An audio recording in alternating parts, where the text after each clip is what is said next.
शांति शांति। पत्रकार बंधु, आज के इस नशा मुक्ति अभियान के विचार वर्ष गोष्ठी में मैं अपने कुछ स्व अनुभूत विचार आपके समक्ष व्यक्त करूंगा। कई लोगों को संभवतः याद नहीं है, उन्हें बताया नहीं कि मैं रिटायर्ड IPS अफसर रहा हूं और लगभग 36 वर्ष तक मैंने पुलिस की सेवा की। इससे जो नशा और नशा के दुष्परिणामों से जो बारीकी से मैंने उनका अध्ययन किया, देखा, समझा, वो उसको कैसे दूर किया जाए, इसमें जो मैंने प्रयोग किया उसके संबंध में कुछ प्रकाश आपके समक्ष डालूं। सबसे पहले नशा, व्हाट इज एडिक्शन? तो WHO वर्ल्ड हेल्थ ऑर्गेनाइजेशन इसको डिफाइन किया है।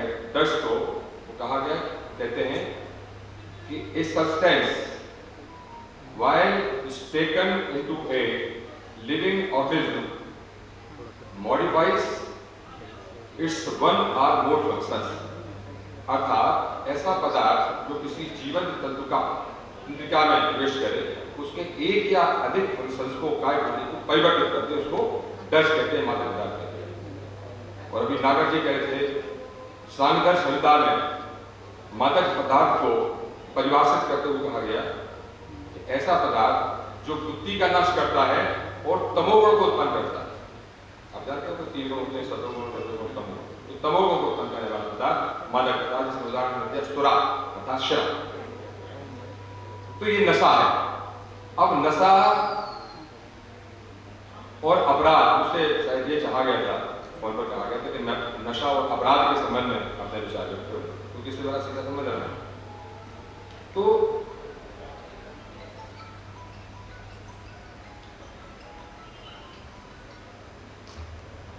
कुछ आंकड़े आपके समझ करूंगा, कुछ अमेरिका के, कुछ भारतवर्ष के, क्या स्थिति है हमारी नशे से। तो सबसे पहले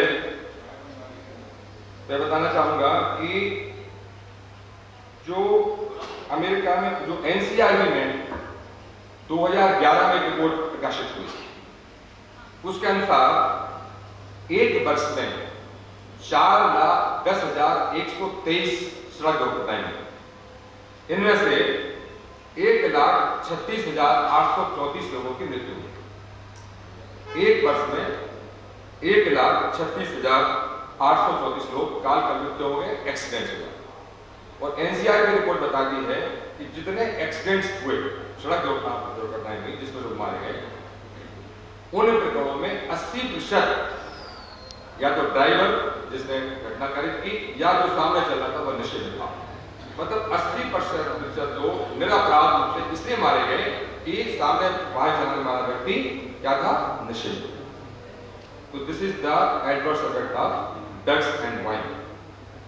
अब हम चलते हैं अमेरिका की एक रिपोर्ट की तरफ। अमेरिका में एक रिपोर्ट प्रकाशित हुई, उसमें कहा गया कि 73% crime is committed in the state of intoxication, अर्थात नशे की हालत में 73% क्राइम घटित होता है। और उसमें 83% जो है हत्या और 41% रेप, बलात्कार के प्रकरण नशे की हालत में घटित किए गए। अब समझ सकते हैं कि अमेरिका की कितनी भयावह स्थिति है ड्रग्स के बारे में। अब इसको हम ऐसे समझें कि जो नशा में मोटे रूप से 2 चीजें आती हैं। एक आती है शराब, जो सामान्यतः प्रचलित है, और पुराने चले आने से। तो दूसरा आता है ड्रग्स। ड्रग्स में मुख्य रूप से ओपियम और ओपियाट्स, जो ओपियम से बनाए जाने पदार्थ हैं उनको बोलते हैं ओपियाट। वह एक जिसमें आपने सुना होगा चरस है, हेरोइन है, स्मैक, ब्राउन शुगर इत्यादि। तो इनके जो एक नेटवर्क है उसके बारे में आपको बताना चाहता हूँ। 2006 की एक सर्वे रिपोर्ट में बताया गया कि ड्रग्स का illegal traffic in the world जो है वह सेकेंड लार्जेस्ट इलीगल बिजनेस है, उद्योग इंडस्ट्री, जिसमें $500 बिलियन की राशि नियोजित है। $500 बिलियन समझ सकते हैं। कई राष्ट्रों की जो GDP होती है वार्षिक, उससे कहीं अधिक, इतना अधिक जो है एक सुदृढ़ नेटवर्क है। और आपको बता दूं कि जो ड्रग आता है उसके सप्लायर कौन है? उसके दो सप्लायर हैं बहुत बड़े जो अंतरराष्ट्रीय तरफ सप्लाई करते हैं। एक है गोल्डन ट्रायंगल। क्या है? Golden triangle. इस गोल्डन ट्रायंगल में वियतनाम, लाओस, थाईलैंड और म्यांमार 4 कंट्री शामिल हैं। एक है गोल्डन ट्रायंगल। गोल्डन ट्रायंगल में ईरान, अफगानिस्तान और पाकिस्तान 3 राष्ट्र शामिल हैं। ये पूरी दुनिया में जो ड्रग की सप्लाई हो रही है 2 जगह से हो रही है। आप सोच सकते हैं, मैं पिछले दिनों में लंदन गया एक कोर्स करने, तो वहाँ लंदन के पास एक फ्लैट की जगह है लाटे, उसमें उनके पुलिस ऑफिसर से स्कॉटलैंड उनसे मैं बात कर रहा था। उन्होंने बताया कि वहाँ कुछ ऐसे जो है उपनगर हैं जिनमें पुलिस बगैर उस मोहल्ले के मुखिया को लिए साथ प्रवेश नहीं कर सकते। क्या करे आपको? पुलिस आज इतना ड्रग का कारोबार होता है, यदि हम जाएंगे तो हमारे पास फायर कर जाते हैं। ये इसकी वेस्टर्न कंट्रीज की। यदि हम इसको अंतरराष्ट्रीय स्तर पर इसकी हम विवेचना करें तो हम पाएंगे कि एक वर्ड आपने सुना होगा, इसको बोलते हैं नार्को टेररिज्म। नार्को टेररिज्म ये दक्षिण अफ्रीका के दक्षिण अमेरिका के राष्ट्रपति ने इसको वर्ड दिया कि जब उसने एक मुहिम चलाई ड्रग्स के खिलाफ, तो जो उस मुहिम में शामिल था, पुलिस होती है सामान्यतः, उस पुलिस ऑफिसर्स और एंटी ड्रग्स जो के दस्ते के उनके ऊपर लगातार हमले हुए। तो उसको पता क्या वो क्यों रहा? उसने पाया कि 2 ग्रुप होते हैं। एक होते हैं ऑर्गेनाइज्ड जो टेररिस्ट ग्रुप होते हैं और दूसरा होता है नार्कोटिक्स के जो माफिया। इन दोनों माफिया ने मिलकर एक संगठन बनाया और जो टेररिस्ट ऑर्गेनाइजेशंस हैं उनको पैसे की हटाने की आवश्यकता होती है। तो कहां से आएगा? नार्कोटिक्स में इतना पैसा है कि वह सप्लाई कहां करते हैं? इनके जो माफिया होते हैं टेररिस्ट माफिया, उनको देते हैं और टेररिस्ट माफिया उसके बदले में इनको पूरी सुरक्षा प्रदान करते हैं। तो एक पुड़िया है 50 रुपए की बिकती है, उसका तार कहां तक रखा हुआ है? गोल्डन ट्रायंगल या गोल्डन क्रेसेंट पर, वहां से तार जुड़े हुए। ये भयावह स्थिति है कि हमें उसमें कहा गया पंजाब, जब भारतवर्ष की बात करें तो पंजाब सरकार ने एक एफिडेविट फाइल किया हाई कोर्ट में, जिसमें उन्होंने कहा कि पंजाब राज्य के ग्रामीण क्षेत्रों में हर तीसरे घर में एक व्यक्ति ड्रग रहता है। जैसी पंजाब की स्थिति है कमोबेश वही भारतवर्ष के अन्य राज्यों की स्थिति है। और हम सब लोग चुपचाप निश्चित होकर बैठे हुए कि ड्रग या शराब कोई समस्या ही नहीं है। ये मैं आपको थोड़े से आगे रहे। अब मैं बताऊं कि इससे मुक्ति कैसे पाए। क्राइम में जैसे मैंने बताया आपको कि अधिकांश हीनियस क्राइम जो है नशे की हालत में होते हैं। आपने बहुत बहुचर्चित केस सुना होगा, पढ़ा होगा, देखा होगा, निर्भया केस दिल्ली में हुआ।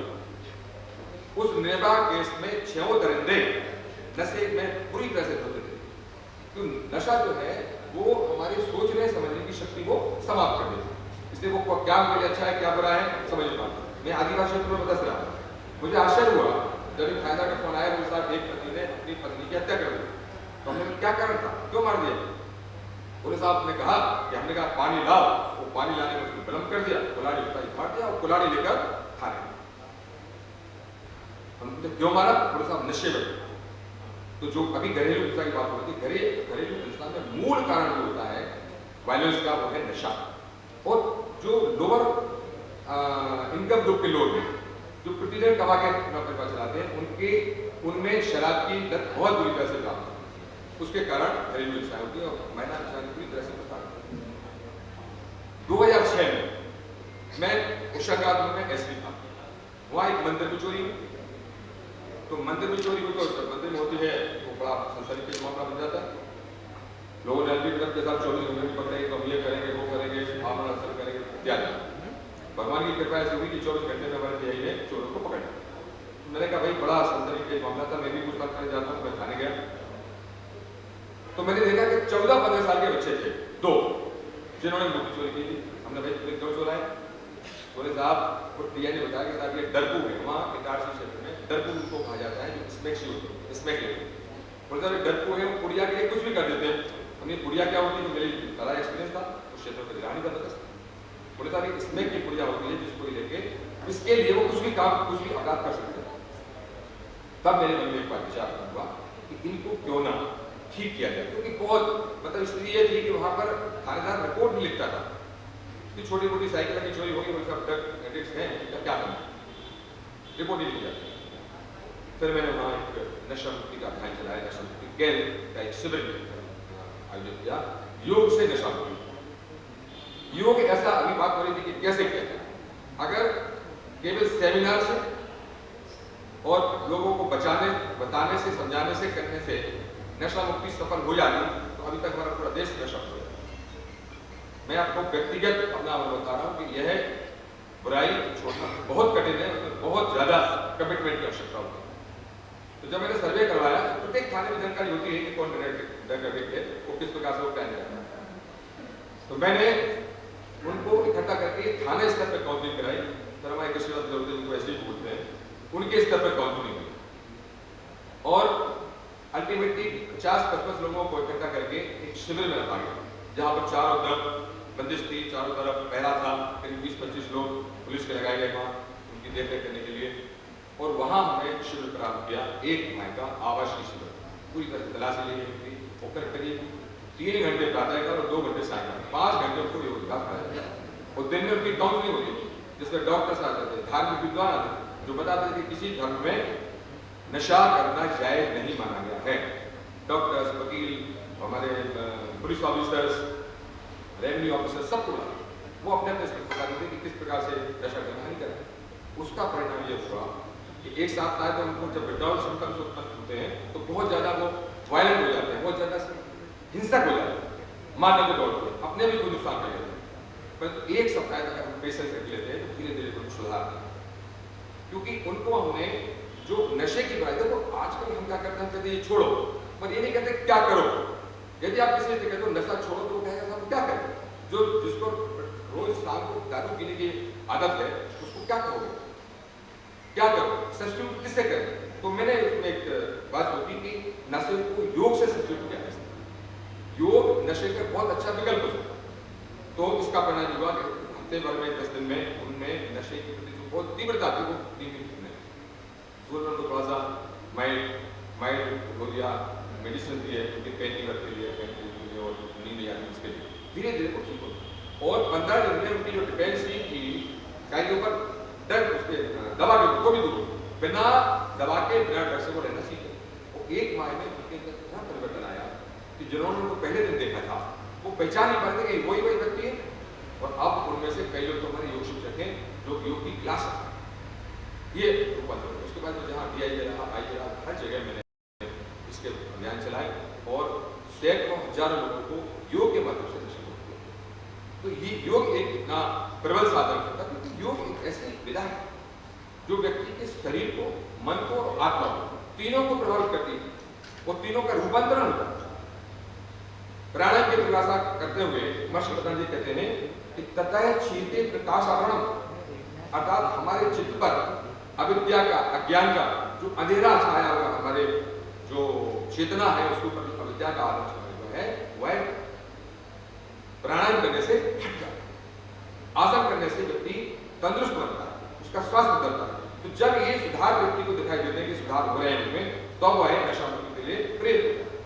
जो नशाग्रस्त होते हैं उनकी शारीरिक दशा बहुत खराब होती है, वो सीधे बैठ भी नहीं पाते, खाना भी नहीं खा पाते और उनको नींद नहीं आती।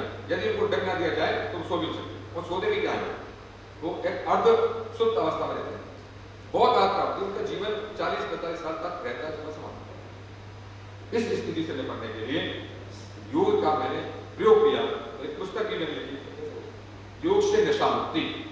इस पुस्तक में मैंने पूरे इसके वो दिए हैं कि किस प्रकार से, किस मेथोडोलॉजी से इसको किया जा सकता है।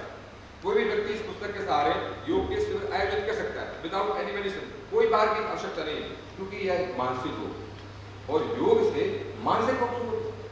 आपने देखा होगा योग ऋषि स्वामी रामदेव जी महाराज इतना बड़ा अभियान चला रहे हैं वर्षों से, लाखों करोड़ों को लोगों को रोग मुक्ति है, ये सारे रोग थे, लेकिन मानसिक रोग किसी दूर होते हैं, क्योंकि योग ऐसी विधा है, क्योंकि आसन प्राणायाम योग नहीं, योग को पूरी तरह से अष्टांग योग को यम नियम से प्रारंभ करके यम नियम, आसन, प्राणायाम, प्रत्याहार, ध्यान, समाधि तक लाया जाता है, मतलब उस स्थिति तक बताया जाता है। तो उनके देखो प्रत्येक व्यक्ति में वही आत्मा है जो हमारे शुद्ध चेतन आत्मा है, परंतु अंदर कितना है कि उनकी आत्मा के ऊपर आवरण छाया हुआ है, काय का, कर्म संस्कार का और वासना संस्कार।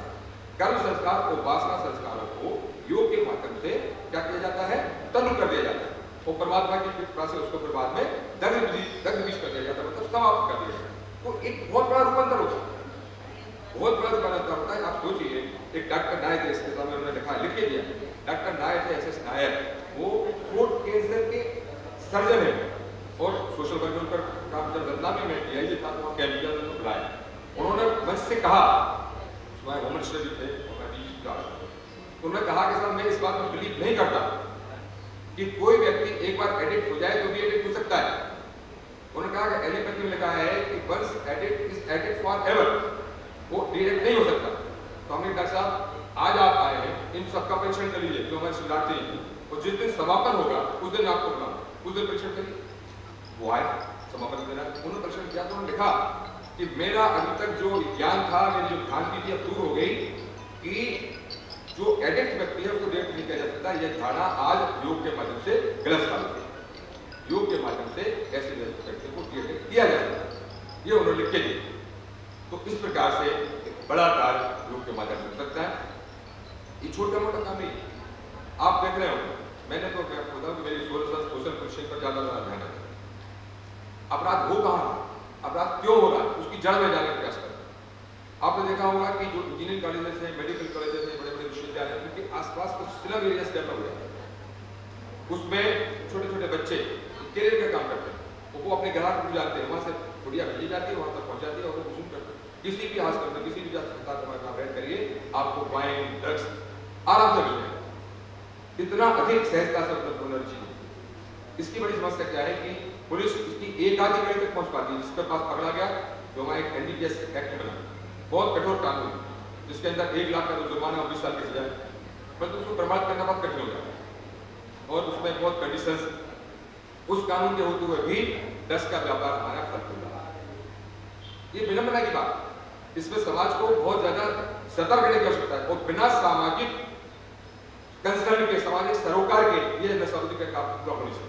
अगर सरकार के माध्यम से होता तो अब तक सब लोग नशामुक्त हो जाते, फाइलों में, पेपर्स में। ये नहीं हो सकता, संभव नहीं। जब तक समाज की बात, शासन का अगर सहयोग मिलता है तो आप अपना काम 4 गुना 10 गुना स्पीड से कर सकते हैं। हमारी बहुत सारी समितियां चल रही है, सामाजिक कल्याण समिति, नशामुक्ति समिति, ये काम कर रही है। तो कितना काम कर रहे हैं, 5-10 लोगों को भर्ती कर लेते हैं, 1 महीने तक उनको इस तरह नशामुक्ति के, वो बाद में जाते हैं वहाँ और फिर वो नशा में। मेरे नशामुक्ति शिविर में आए, उन्होंने कहा मैं पहले भी नशामुक्ति की केंद्र में रहा, तो उनको जब तक आपने विकल्प नहीं दिया, जीना नहीं सिखाया कि आप बगैर नशे के कैसे जीवित रहेंगे और अच्छी बेहतर कैसे जीवित रहेंगे, तब तक छोड़ नहीं पाए। तो समाज, शासन, प्रशासन तीनों मिलके सामूहिक रूप से अगर करेंगे, क्योंकि ये बहुत बड़ा ऐलान है। आपको ध्यान रखो, अगर इतिहास पर आप नजर डालें तो एक समय ऐसा था कि दुनिया का सबसे बड़ा राष्ट्र चाइना अब बीबीसीओ का देश करा, और जरा सा मुख्य भारत देश से छोटा जापान, उसने चाइना को पराजित कर दिया। सब लोग अफीम खाने पड़े। जब वहां गवर्नमेंट चेंज हुई, उन्होंने कहा तो हमारा देश बर्बाद हो जाएगा। उन्होंने फिर चौराहों पर अफीमचियों को लटकाना चालू कर दिया। फांसी की सजा कहां पर, चौराहे पर। इतना कड़ा कानून बनाया गया। अब देखिए चाइना इस समय विश्व की सबसे शक्तिशाली जो है आर्थिक शक्ति, हमें भी बहुत सतर्क रहने की आवश्यकता है।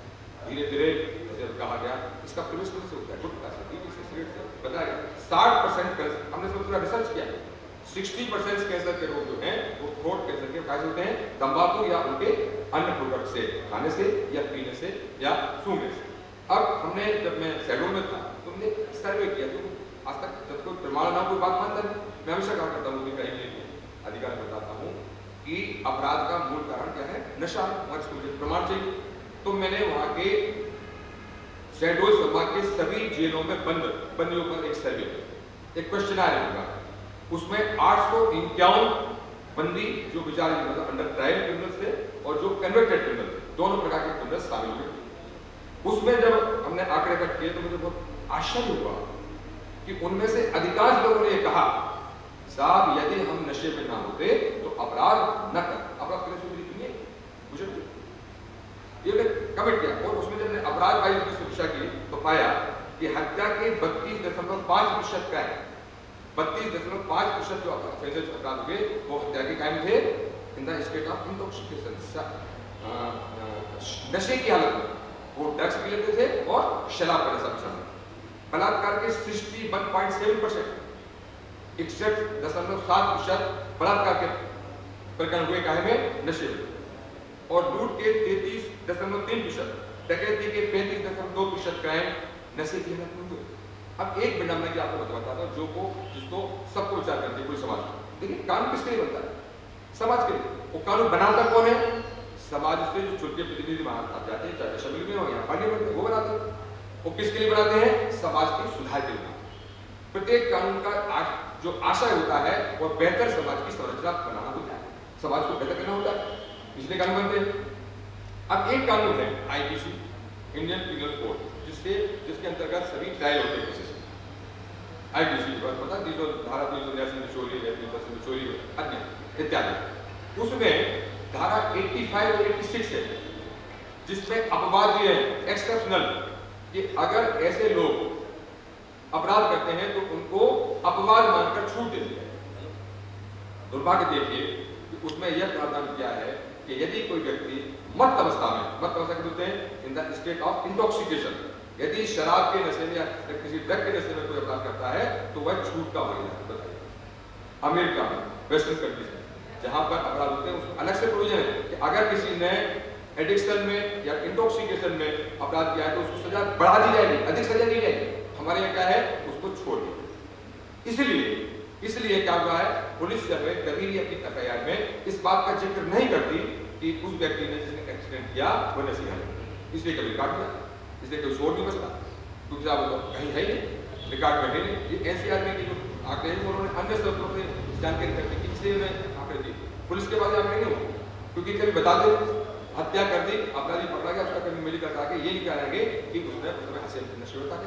अगर ये लगता है कि नशे में था तो उसकी इंक्वायरी हो जाएगी, तो तुमने उसको बचाव किया, उसको फायदा पहुंचाएगा। ये स्थिति। तो धारा 85 86 भी बहुत ज्यादा पुनः विचार करने योग्य धाराएं हैं। हमें ऐसे कानून को बनाना चाहिए सबको मिलकर, जो एक समाज के अंदर नशा मुक्ति का वातावरण तैयार करे। वातावरण उसको समाज को आगे काउंसलिंग करना पड़ेगा, जन जागरण करना पड़ेगा। और उस प्रकार के प्रत्येक जिले में प्रोफेसर सरकार के पास भेजा था जब मैं सर्विस में था कि साहब आप इतना पैसा खर्च करते हैं हेल्थ सर्विस में, बता रहे थे नागर जी कि 13,000 करोड़ रुपए फ्री बचेंगे यदि आप जो है इसको नशा मुक्ति को पूरी तरह कर देंगे, क्योंकि नशे से अपराध होते हैं, बहुत सारे रोग होते हैं। तो हर जिले में एक नशा मुक्ति केंद्र होना चाहिए जो योग के माध्यम से लोगों को समझता है। अब अंधेरा तो चालू ना है, और मोहम्मद ये कहां तक प्रकाश करो, क्यों नहीं जिले में, जिले के बाद तहसील स्तर पर होती है, फिर गांव में होती है। जहां जहां नशा है वहां नशा मुक्ति की आवश्यकता है, यह हमें स्वीकार करना पड़ेगा। यदि इस बीमारी को हमने स्वीकार नहीं किया, हमने एडमिट नहीं किया कि नहीं सब ठीक चल रहा है, कुछ लोग हैं खाते पीते रहते हैं ना, वो अपना जीवन बर्बाद कर रहे हैं, समाज की शांति व्यवस्था के लिए घातक है। और जो युवा वर्ग है जो राष्ट्र निर्माण में अपना बहुमूल्य योगदान दे सकता है, जो कहना चाहिए आगे भविष्य का निर्माता है, राष्ट्र का भविष्य का, राष्ट्र का भविष्य है, यदि वह नशे में पड़ गया तो हमारा कैसा राष्ट्र बनेगा? आपका भाइयों, मेरे मन में बहुत पीड़ा है, तो मुझे बताया गया कि यहाँ पर कार्यक्रम किया है और आदरणीय उमा जी का फोन आया, मैं निश्चित आऊँगा और बात कहूँगा। यदि इस प्रकार का अभियान मिलकर उसको औपचारिक करना बना, इसको ग्राउंड पर लाए, 10 लोगों को 15 बड़ा नहीं कर सकते, मैंने 50 करता क्योंकि मेरे शक्ति थी उस समय, साधन थे। आप 10 लोगों को छाट लीजिए, 10 लोगों को सिलेक्ट कर लीजिए और उनकी काउंसलिंग कीजिए। काउंसलिंग करना बहुत आवश्यक है, उनको तैयार करिए वैसे कि देखो भाई तुम अब 2-5 साल में चले जाओ, कैसा नशा करते रहे, सुधरना चाहते हो। उसमें आपको बता दूं, वाइफ जो है, पत्नियां बहुत महत्वपूर्ण बात है। मैं एक तो कर रहा था क्या, तो एक पठान की बेटी, उसकी उम्र थी 26-27 साल का था, उसकी वाइफ आई, वो कहने लगे, अच्छा उनको पता नहीं था कि पुलिस अगर कर रही है तो मारपीट कैसे सुधार दो, ये धारणा है ये पुलिस लोग कराते हो तो कुछ सोच नहीं सकता। उसने कहा साहब ये हमारा पति रात दिन नशे को पढ़ाया करते थे, मैं आपको सौंप रही हूँ, पर एक आपसे निवेदन करती हूँ तो इसकी जान में बख्श देना, हाथ पे तोड़ा तो तोड़ उसके मुझे चिंता है, पर कहीं जान ना बहन जी इसको मारू भी हमें तो मैं योग के द्वार की कराऊँ। तो यह हम सब लोग मिलकर और छोटे छोटे ग्रुप्स में 10 लोगों को बैठ कर काउंसलिंग करें, एक माह का, क्योंकि ये भी मैंने देखा, मैंने एक बार 21 दिन का बनाया, लेकिन 21 दिन सफलता प्राप्त नहीं। कम से कम एक माह, क्योंकि 15 दिन तो शुद्धि करना लगता है, नेचुरोपैथी भी कराता हूँ, योग भी कराता हूँ, और 15 दिन उनको उस अवस्था में सस्टेन करने के लिए लगता है। तब वो आत्मनिर्भर हो पाता है कि हाँ अब मैं जो है स्वावलंबी हो गया, अब मैं नशा नहीं करूँगा। वो फिर उनको फॉलो किया जाता है। एक फॉलो टीम होती है, वो जाती है, हमने थाना प्रभारी को फॉलो का इंचार्ज बनाया था, वो जाती है, क्या कर रहा है, वो फिर रिहेबिलिटेशन, पुनर्वास, कि अब नशा करा तो कुछ नहीं करता था, अब नशा छोड़ के वो फिर उसी संगत में चला जाए, इसके लिए तो कोई काम धंधा दिया जाए। तो मेरे इस पुस्तक में मैंने जिन लोगों को पुनर्वासित किया, उनका प्रकार है मैं फॉलो करूँगा। अब उनमें से अधिकांश लोग 80% रिजल्ट रहे, वो समाज की मेन स्ट्रीम में शामिल होकर एक बहुत अच्छा जीवन व्यतीत कर रहे हैं। मैंने आपको बताया इंटरनेशनल में है, जिसका नाम है कैलाश अग्रवाल, कौन सी बात कर रहे हैं, वो उसकी 3 योग कक्षाएं चलती, वो इतना बड़ा डगेटेड था कि पड़ा था नाली में। अब उसके बाद गैस की एजेंसी होगी, पेट्रोल पंप खोल दिया। एक व्यक्ति था, उसने प्रेस डाल दी। तरह तरह के अनुभव होते हैं। जब आप किसी का जीवन बदलते हैं तो कितना सुखद अनुभव होता है, उसकी कल्पना वही कर सकता है जिसने इस अनुभव को किया। बहुत धन्यवाद। जय हिंद, जय भारत।